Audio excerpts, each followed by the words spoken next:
Assalamualaikum warahmatullahi wabarakatuh.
Alhamdulillah nahmaduhu wa nasta'inuhu wa nastaghfiruh.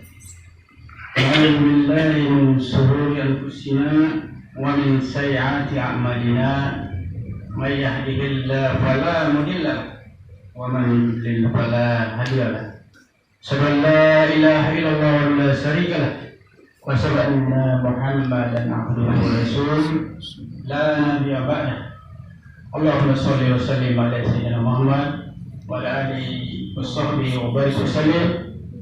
Qala Allah Ta'ala fi kitabil karim, ya ayyuhallazina amanu taqullaha haqqa tuqatih wa la tamutunna illa wa antum muslimun. Wa qala ta'ala fi ayatil ukhra, ya ayyuhallazina amanu taqullaha wa qulu qawlan sadida yuslih lakum a'malakum wa yaghfir lakum dzunubakum wa man yuti'illaha wa rasulahu faqad faza fawzan 'azima. Wa ibadallah, usikum wa iyaya bi taqwallahi faqad fazal mu'minuna muttaqun. Jemaah Jumat yang dirahmati Allah Subhanahu wa taala. Pertama-tama marilah kita panjatkan puji syukur kita kepada Allah Subhanahu wa taala, karena pada siang hari ini kita masih diberi kesehatan melangkahkan kaki kita menuju masjid ini guna melaksanakan sholat Jumat secara berjamaah dalam keadaan sehat walafiat.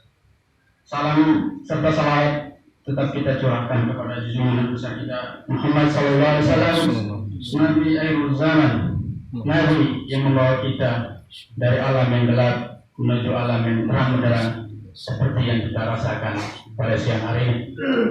Nabi beserta para sahabat, para tabi'in, para ulama, para dai yang telah menyebar Islam sampai penjuru alam.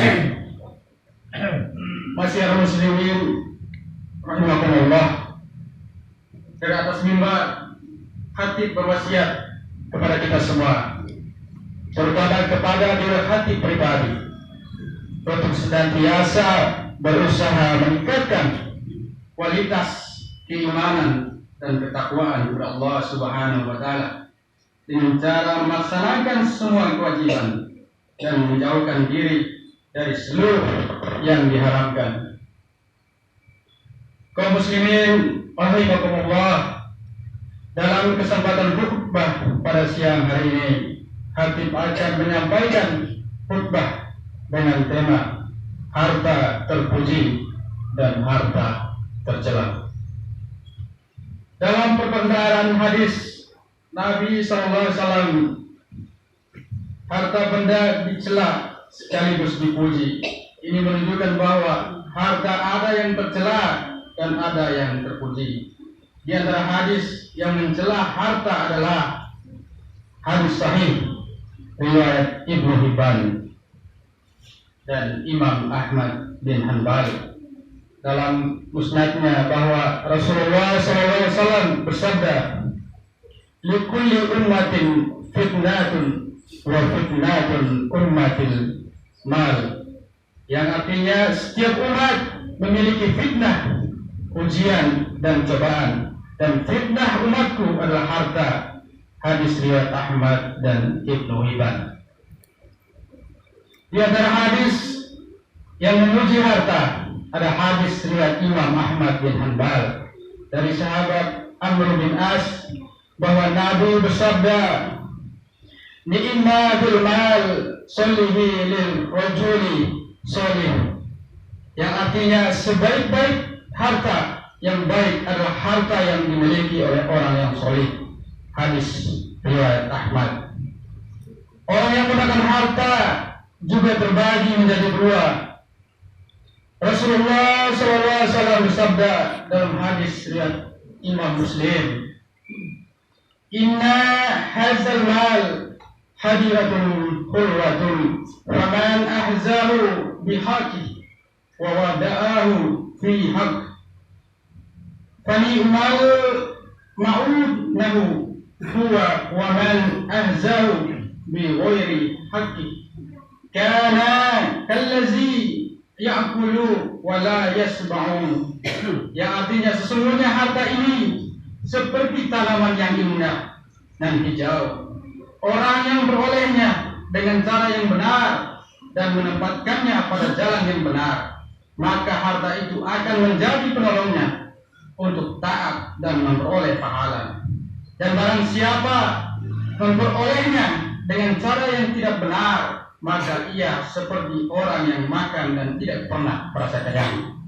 Hadis riwayat Muslim. Ma'asyiral muslimin rahimakumullah. 3 hadis yang sahih di atas menjelaskan kepada kita tentang macam-macam harta serta macam-macam cara menggunakannya. Harta yang terpuji adalah harta yang dihasilkan oleh seseorang dengan cara yang tidak diharamkan, lalu dibelanjakan untuk jalan yang tidak dimurkai oleh Allah Subhanahu wa taala. Harta inilah yang akan menjadi penolong, ni'mal mauna, karena harta itu akan membantu dan mengantarkan pemiliknya kepada kebaikan. Orang yang menggunakan hartanya untuk menafkahi istrinya, anak-anaknya, kedua orang tuanya, atau kerabatnya yang lain dengan niat yang baik, yaitu niat mendekatkan diri kepada Allah tanpa terkotori oleh sifat riya atau berbangga diri, al-faqr, maka orang ini seakan telah bersedekah kepada fakir miskin. Rasulullah SAW bersabda, "Iza anfaqur julu ala ahlihi yahtasibuha fahuwa lahu sadaqah." Yang artinya jika seorang menafkahkan hartanya untuk keluarganya dengan niat mengharap ridha dan pahala dari Allah, maka harta itu terhitung sedekah baginya. Hadis riwayat Al-Bukhari. Rasulullah SAW menyerupakan harta dengan tanaman yang hijau, terlihat indah oleh mata, dan orang yang melihatnya terpesona serta menginginkan untuk memilikinya.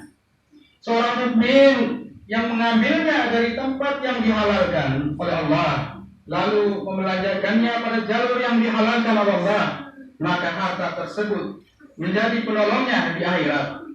Karena Allah Ta'ala menjadikan harta sebagai alat dan sarana untuk memperoleh pahala dan balasan baik di akhirat. Abu Bakar As-Siddiq pernah memiliki harta yang luar biasa, berlimpah. Lalu beliau melanjutkannya untuk menegakkan dakwah Rasulullah dan membantu kaum muslimin yang lemah yang ditindas orang-orang musyrik Mekah sebelum hijrah. Beliau telah mendermakan jumlah yang sangat banyak dari hartanya tersebut, dan ketika tiba saatnya Rasulullah mengajak untuk mendermakan harta untuk kemaslahatan umat Islam, Abu Bakar mendermakan seluruh hartanya yang tersisa. Ia terjadi pada permulaan dakwah Islam di Mekah. Ternyata ketika itu tidak ada seorang sahabat pun yang melakukan seperti yang dilakukan oleh Abu Bakar, kecuali Umar bin Khattab. Umar meneladani Abu Bakar dan menermakan separuh harta yang dimilikinya untuk kepentingan dakwah Islamiyah. Ma'asyiral muslimin rahimakumullah. Sedangkan harta yang tercela adalah yang diperoleh dengan cara yang haram. Cara-cara yang diharamkan oleh Allah sangatlah banyak. Di antaranya harta yang diperoleh dengan cara korupsi, menipu, berbohong, dan menyembunyikan aib atau cacat yang ada pada suatu barang yang dijual. Termasuk harta yang haram adalah yang diperoleh dengan cara riba, terutama riba al-qard. Riba al-qard adalah riba atau tambahan yang dihasilkan dari mengutangi orang lain dengan syarat bunga atau memanfaatkan fasilitas tertentu milik orang yang berutang tersebut. Harta riba ini termasuk harta yang keharamannya sangat besar. Dosa riba tidak kalah dengan dosa mencuri. Keduanya sama-sama tergolong dosa besar. Kaum muslimin yang berbahagia, kewajiban yang berkaitan dengan harta yang kita miliki sangatlah banyak. Tidaklah hanya menafkahi orang yang menjadi tanggung jawab kita. Di samping itu juga ada hak-hak lain dalam harta yang wajib kita penuhi, seperti zakat fitrah maupun zakat mal yang mesti kita bayarkan kepada orang yang berhak menerimanya. Termasuk kewajiban orang yang berharta juga adalah menopang dakwah Islamiyah dengan harta. Pada prinsipnya, seorang muslim dituntut untuk berperan serta dalam menyebarkan dakwah Islamiyah. Peran tersebut bisa dipenuhi dengan jiwa, tenaga dan pikiran, atau juga bisa dengan harta bagi mereka yang memiliki harta. Orang yang berhasil mengekang dirinya dan memaksa nafsunya untuk berderma demi kepentingan dakwah Islam, maka ia adalah orang yang beruntung. Jika dibaratkan perdagangan, maka orang seperti ini sedang berdagang dengan Allah, dan perdagangan yang dia lakukan dengan Allah adalah perdagangan yang selalu menguntungkan Allah Ta'ala. Allah Ta'ala berfirman, Ya ayyuhallazina amanu hal adullukum ala tijaratin tunjikum min azabin alim tu'minuna billah wa rasulih wa tujahiduna fi sabilillahi bi amwalikum wa anfusakum zalikum khairul lakum in kuntum ta'lamun. Yang artinya, hai orang-orang yang beriman, maukah kalian aku tunjukkan suatu perdagangan yang dapat menyelamatkan kalian dari azab yang pedih, yaitu kalian beriman kepada Allah dan Rasulnya dan berjihad di jalan Allah dengan harta dan jiwamu. Itulah yang lebih baik bagi kalian jika kalian mengetahui. Quran surat As-Saff ayat 10 sampai dengan 11. Ma'asyiral muslimin rahimakumullah. Berjihad di jalan Allah yang dimaksud oleh ayat ini adalah kullu amal khairi, setiap amal kebaikan. Oleh karena itu, membangun masjid dan memakmurkan masjid termasuk jihad di jalan Allah. Membangun sekolah-sekolah Islam dan pondok-pondok pesantren atau mendanai kegiatan pendidikan Islam juga termasuk jihad di jalan Allah. Mendanai kebutuhan lain untuk berdakwah juga termasuk jihad di jalan Allah. Mewakafkan tanah atau yang lainnya untuk kepentingan dan kemaslahatan dakwah juga termasuk jihad di jalan Allah. Menginfakkan harta untuk kegiatan-kegiatan sosial keagamaan juga termasuk jihad di jalan Allah. Menyantuni para fakir miskin atau memberikan modal usaha kepada mereka juga termasuk jihad di jalan Allah. Membantu para pemuda dan pemudi muslim untuk menikah atau membiayai sebagian kebutuhan rumah tangga mereka juga termasuk jihad di jalan Allah. Kaum muslimin rahimakumullah, semua pintu jihad di jalan Allah yang telah disebutkan di atas biasa disebut dengan istilah sedekah. Sedekah adalah bukti kekuatan iman orang yang bersedekah dan tanda bahwa ia percaya penuh terhadap janji Allah yang Allah berikan kepada orang yang bersedekah, yaitu pahala dan ganti dari harta yang sudah diinfakkan. Sedekah juga bisa menjadi sebab seseorang dibebaskan dari siksa neraka. Seringkali Nabi mengatakan tentang sebagian sahabat yang berderma si fulan telah membeli dirinya dari neraka dengan bersedekah. Janganlah kita merasa malu dengan pemberian yang sedikit, karena itu lebih baik daripada tidak memberi sama sekali. Kemudian nilai sedekah itu tidak dilihat dari besar atau kecilnya pemberian. Uang 1.000 bisa lebih besar nilai pahalanya daripada 100.000. Semua tergantung kepada niat dan kondisi ekonomi seorang. Suatu ketika Rasulullah bersabda, 1 dirham mendahului 100.000 dirham. Ditanya kepada beliau, bagaimana itu bisa terjadi? Rasulullah menjawab, seseorang memiliki 2 dirham, lalu ia menyedekahkan 1 dirham, dan yang 1 dirham disisakan untuk dirinya, dan seorang lagi bersedekah dengan 100.000 dirham dari hartanya yang sangat banyak. Rasulullah menegaskan bahwa orang yang menyedekahkan 1 dirham lebih besar pahalanya dari orang lain yang menyedekahkan 100.000 dirham. Hal itu dikarenakan orang pertama menyedekahkan separuh dari seluruh hartanya. Dia berhasil mengalahkan nafsunya untuk kepentingan akhiratnya. Orang ini tidak mengatakan, aku hanya punya 2 dirham, sebagaimana mungkin aku menyedekahkan 1 dirham. Dia lebih mementingkan akhirat, melawan nafsunya, dan berharap ridha dan pahala dari Allah Subhanahu wa Ta'ala.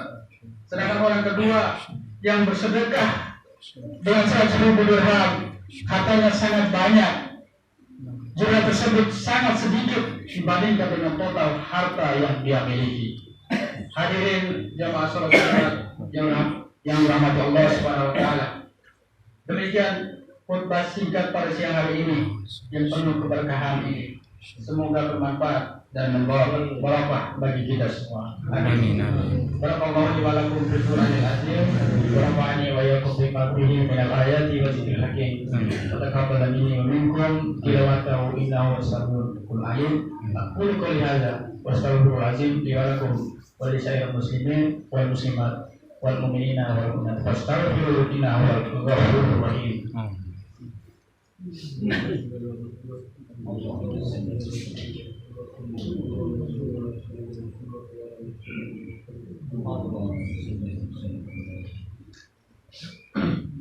Alhamdulillah wassalatu wassalamu ala rasulillah wa la hamda wa la quwwata illa billah wa sallallahu la ilaha illallah wa syarikalah wa sallallahu Muhammadan abduhu wa rasul la nabiyya ba'dahu.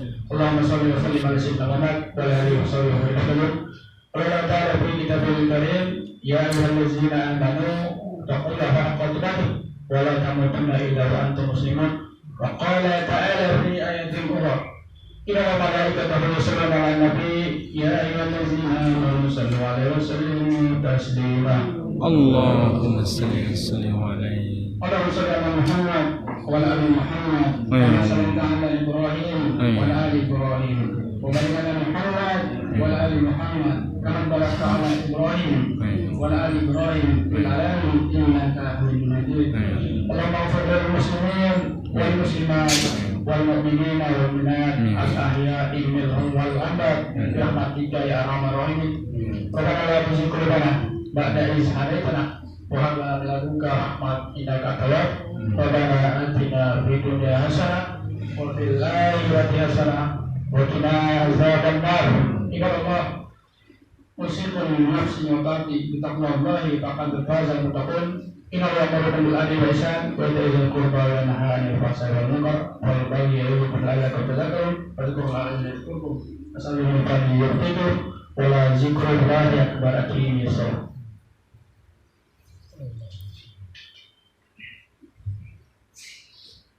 Allah